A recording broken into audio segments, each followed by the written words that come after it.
Welcome to round 4 of the Parenting Roundabout podcast for the week of November 2nd. I'm Catherine Haleko, and I'm here with Terry Morrow. Hello. And Nicole Eridix. Hi there.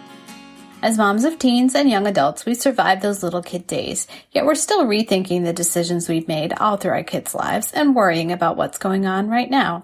Today's Thursday, which means it's time to give into our obsessing, and today we're obsessing about Play-Doh for grown-ups and other toys we'd like to see. So Play-Doh has apparently come out with this product line of what they call grown-up scents, including Overpriced Latte, mom jeans. What does that smell like? Jeans. And dad sneakers. I'm even more concerned about that one. Wow.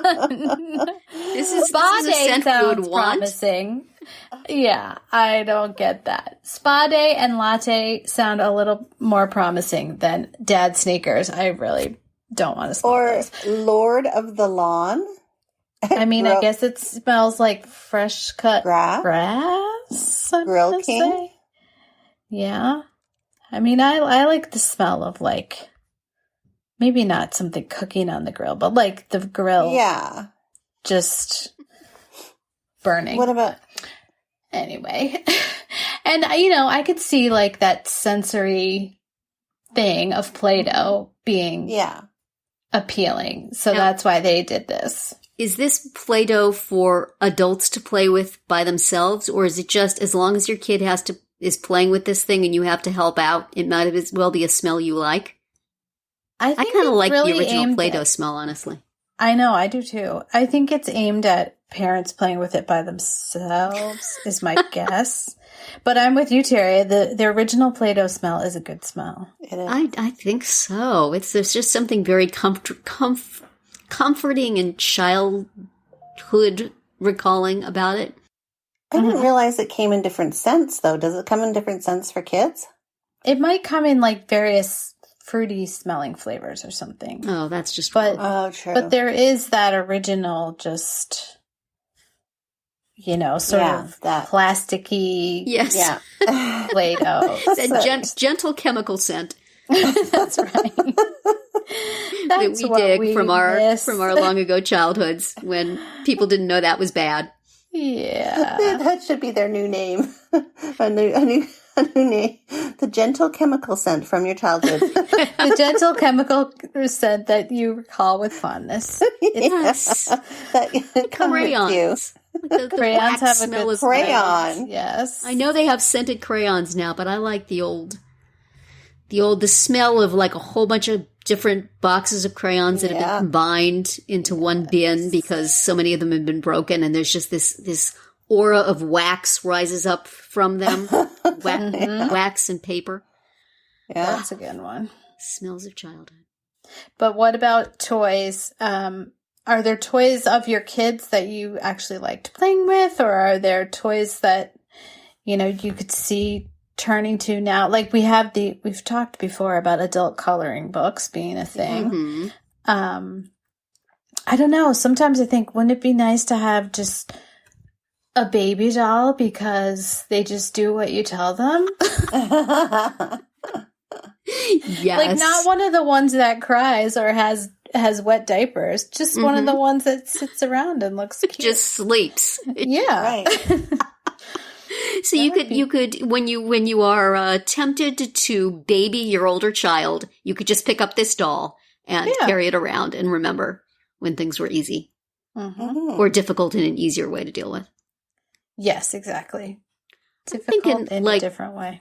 You know those light bright toys where you put the little pegs in? Oh, yeah. And make a picture? They need to put out a set of adult templates for those that would be leave mom alone, do not disturb, podcasting now, or on a Zoom call that you could just set up and put out and plug in and let everybody know. Yeah. I like it. Your own little light up sign. This is a good call. Yeah. I always, call me weird, but I always really liked the little play cash register. I don't know what it was, but I loved tapping on those buttons. I did too. And the drawer opening, and I don't know why, but yeah, that was, I could that could be like a fidget while you're just sitting there at the computer, you know? You could just be like ringing stuff up. Every time you write 100 words, go cha-ching. Cha-ching. Yes. Yeah. Pay yourself. That's right. Totally. And then you can exchange it for some latte scented Play-Doh. That's There you right. go. Yeah. It's kind of like Fidget things are good. What other sort of fidget things are there that kids use? Okay, and my love for Barbies will never go away. I'm sorry. Aw. Barbie. I love Barbies. And I mean, I don't collect them as an adult, but But you would like to play with them if you could. I don't know. There was something appealing about them that I could probably, I like to look at the Barbie stuff. I always like the little shoes. Slipping the little plastic shoes onto the little plastic feet. One Christmas, my mother was trying to trim a dress she had made for my new Barbie and accidentally cut off her toes. And then none of the shoes would fit. It was very traumatizing. Well, you know, maybe it's just the whole fascination with little things. Because, you know, I follow that lady on Instagram, right? And she creates all those little miniature pieces and toys. And it's an actual hobby. So maybe I'll get into that. But I think it's more just the fascination with miniature items. Yeah, right. That's true. A little play with and on your desk while you're doing things. Yeah. Yes, actually, we got our son for just like a stocking stuffer that I found, I think at Barnes and Noble, you know, by the checkout, the desktop dog park. And it's like just little dogs. Really? Like green cardboard, you know, that's the park. And then it has little dogs. And you can just set them up on there. Oh. That seems fun. Mm-hmm. These are all like little tactile, you know, things. That's right. That we miss, right? Yes. Sensory. Yes, definitely could use. It makes me think of like basically decorating for Christmas is playing with toys for grown-ups, you know, like ornaments are little miniature things. And a lot of people do like a train set or they do those villages with all little houses and, you know, like I have 3 or 4 or 5 nativity sets, you know, that's just a dollhouse. Right. Yes. Get excited about. Yeah, there's a lot of little, I don't know, I have a lot of memories of just odds and ends that I think, whether it's for like just to look at or just kind of a sensory thing or, you know. Yeah.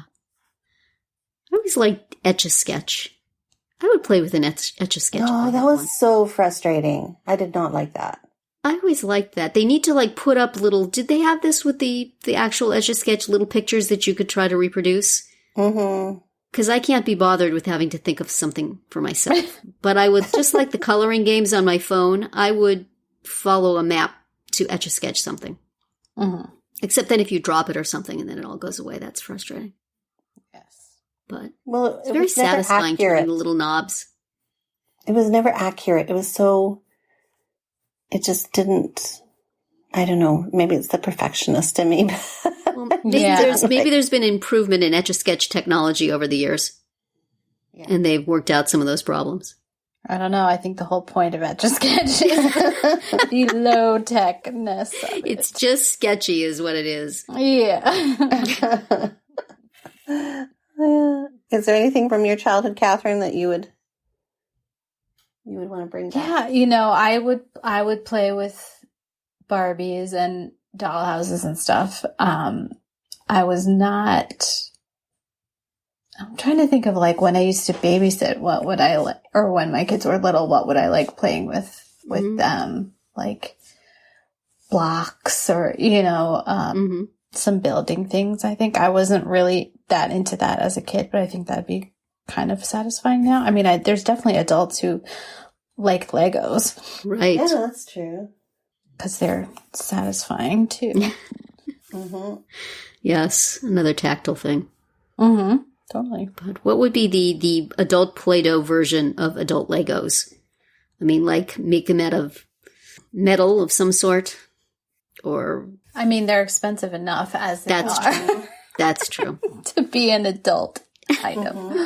Have them in more sophisticated colors, you know? Whatever the latest pink chip thing is. I mean, they have the architecture series, which we have a couple of those that my son has made. But, you know, we have like the Leaning Tower of Pisa and the San Francisco skyline and stuff. So they definitely know that there's adults out there that are paying attention. But they still smell the same. Yes. Does Lego even have a smell? I don't even know. They don't really have a smell. They definitely don't have the you know, sense memory of Play-Doh or crayons. No, they don't. Wow. Well, this is just so nostalgic. I'm actually looking up online right now, toys from the 70s. All the little people. We forgot the little people, like the school and the barn and the house. I remember the barn Troll door. dolls. Do you remember the barn door on the farm? You opened it. Yeah, and it would moo. move. Yes. Absolutely. Yeah. Aw. Well, I'm going to have a lot of fun right now. This is going to be a good distraction for my morning, is checking out and reminiscing about all these toys that I could probably use right now. As a distraction. Good for fidgeting with while podcasting. Exactly. If we ever hear a little moo in the background wall, we'll know. Yeah. There's Nicole in her farmhouse. Oh dear. I'm sure I could get one somewhere. eBay, right? Yes. Remember those little things you used to, they were like the shape of a little can and you would turn them over and they would say something or they would make an animal noise? Oh, yes. Yes. You need one of those that would say like, "You're so smart. And you're a great mom." Affirmations. There you go. I need one of those, affirmations. Somebody could make that right now. I would put that on my desk. Well, that's an awesome idea to end off on. I think that is definitely, you got to put that in our book of things to pitch, things to invent, things to talk about. Yes. Well, that is it for today's round 4. Tune in tomorrow and we'll share our roundup of things we've been using or enjoying lately that we think deserve a shout out. Find all our episodes at parentingroundabout.com and talk back in the comments there, on our Facebook page or on Twitter, where you will find us at Roundabout Chat.